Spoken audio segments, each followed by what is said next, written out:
¿Alguna vez has leído un versículo bíblico y tu primera reacción fue, espera? ¿Qué? No te preocupes, no eres el único.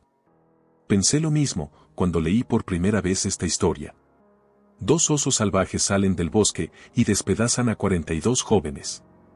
¿El crimen? Burlarse de un profeta diciéndole, calvo, sube, mientras caminaba hacia la ciudad. Lo sé. Suena horrible. Suena como algo que haría un villano de película, no el Dios de amor que nos enseñaron en la iglesia. Si eres padre o madre, quizás sientas un escalofrío. ¿Cómo un Dios justo ordena que animales salvajes destrocen a adolescentes por una burla cruel, pero al fin y al cabo, solo una burla? Hoy no vamos a esconder esta historia incómoda bajo la alfombra. Vamos a abrirla con cuidado, como quien desentraña un misterio antiguo. Porque cuando descubras el contexto que casi nadie te cuenta, cuando entiendas quién era realmente ese profeta, qué significaba esa burla y por qué Israel estaba al borde del colapso espiritual, todo tomará un sentido completamente nuevo. No se trata de un Dios vengativo. Se trata de un Dios que protege con ferocidad algo que, sin él, perderíamos para siempre. Para entender lo que pasó en el camino a Betel, primero debemos retroceder unas horas. Imagina una escena surrealista, dos profetas caminan juntos, Elías, el gigante espiritual de Israel, y su discípulo Eliseo, rumbo al río Jordán. Elías sabe que hoy será su último día en la tierra. Dios lo llevará al cielo sin ver la muerte. Antes de partir, Elías le pregunta a Eliseo, ¿qué quieres que haga por ti antes de irme? Y Eliseo responde con una petición audaz, te ruego que me toque doble porción de tu espíritu. No pide riquezas ni fama. Pide el peso, la responsabilidad, el fuego del ministerio profético. El doble. Elías asciende en un torbellino de fuego. Eliseo recoge su manto caído, golpea las aguas del Jordán y grita, ¿dónde está el Señor, el Dios de Elías? Y el río se parte. La señal es clara, el espíritu de Elías ahora reposa sobre Eliseo. Él es el nuevo portavoz de Dios para una nación en crisis. Pero hay un problema, Israel está desmoronándose. El rey Joram, hijo del malvado Acab, gobierna un reino dividido, corrompido por la idolatría de Baal. Los altares paganos proliferan. Los profetas de Dios son perseguidos. Y en medio de este caos espiritual, la autoridad profética es lo único que sostiene un hilo de verdad entre el pueblo y Dios. Eliseo no es solo un hombre calvo. Es el único canal vivo de la palabra de Dios en una nación que camina hacia el abismo. Su legitimidad no es personal, es nacional. Si el pueblo lo rechaza, rechaza a Dios mismo. Y sin profeta auténtico, Israel perdería su brújula espiritual para siempre. Ahora llegamos al momento incómodo. En el libro de 2 Reyes leemos que Eliseo subió a Betel, y mientras él subía por el camino, salieron unos muchachos de la ciudad y se burlaron de él, diciendo, calvo, sube. Calvo, sube. Y él se volvió, y los miró, y los maldijo en el nombre del Señor. Entonces salieron 2 osos del monte, y despedazaron de ellos a 42 muchachos. Detengámonos aquí. Porque hay 3 malentendidos que transforman por completo esta historia. Primero, ¿quiénes eran estos muchachos? La palabra hebrea que usa la Biblia no significa niño pequeño. En el contexto bíblico, se usa para jóvenes adultos, incluso guerreros como José a los 17 años. Estos no eran niños jugando inocentemente en el parque. Eran adolescentes o jóvenes adultos de Betel, una ciudad tristemente famosa por albergar uno de los becerros de oro que el rey Jeroboam instaló décadas antes para desviar al pueblo de adorar en Jerusalén. Betel no era un pueblo tranquilo, era un centro de idolatría oficial, un símbolo del rechazo deliberado a Dios. Estos jóvenes no actuaban por impulso infantil, representaban el desprecio institucionalizado contra todo lo que Dios representaba. Segundo, ¿qué significaba realmente, calvo, sube? A primera vista parece una burla superficial sobre su apariencia física. Pero el contexto lo cambia todo. Acababan de presenciar cómo Elías, el maestro de Eliseo, ascendía al cielo en un torbellino. Al gritar sube, no solo se burlaban de su calvicie, le decían con saña, vete tú también. Desaparece como tu maestro. No queremos profetas aquí. Era un rechazo deliberado, organizado, a la autoridad divina en el momento más crítico posible. Eliseo acababa de recibir el manto profético. Era literalmente su primer día como el nuevo líder espiritual de Israel. Y en lugar de recibir siquiera una mínima muestra de respeto, enfrentó una emboscada verbal que buscaba deslegitimar públicamente al único mensajero de Dios en una nación al borde del colapso. Tercero, ¿por qué osos?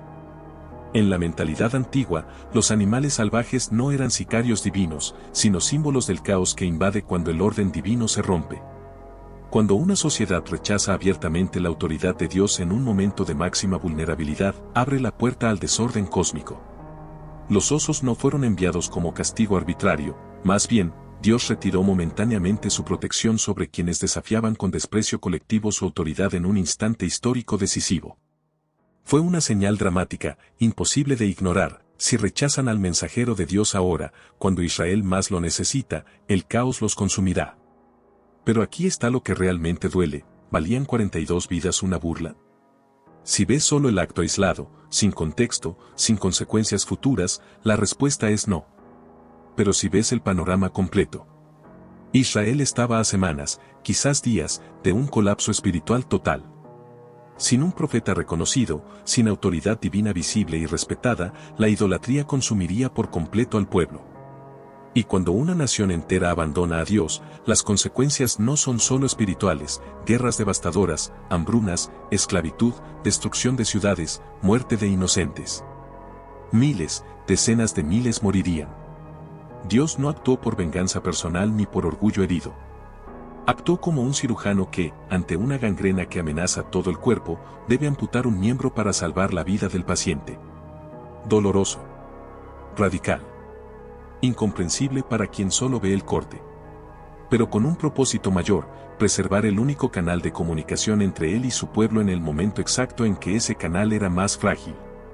Porque sin ese canal, Israel, y con él, la promesa mesiánica que un día llevaría al Salvador del mundo entero, se perdería para siempre en la oscuridad de la idolatría.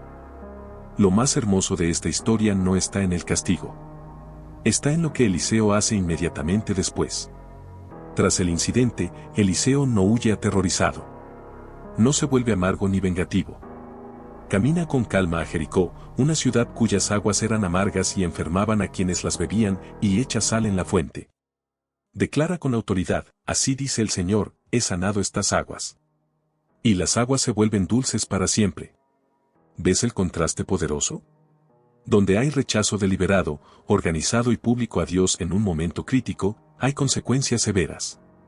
Pero donde hay necesidad genuina, donde hay arrepentimiento implícito en la búsqueda de ayuda, hay sanidad inmediata. Eliseo no vino a condenar.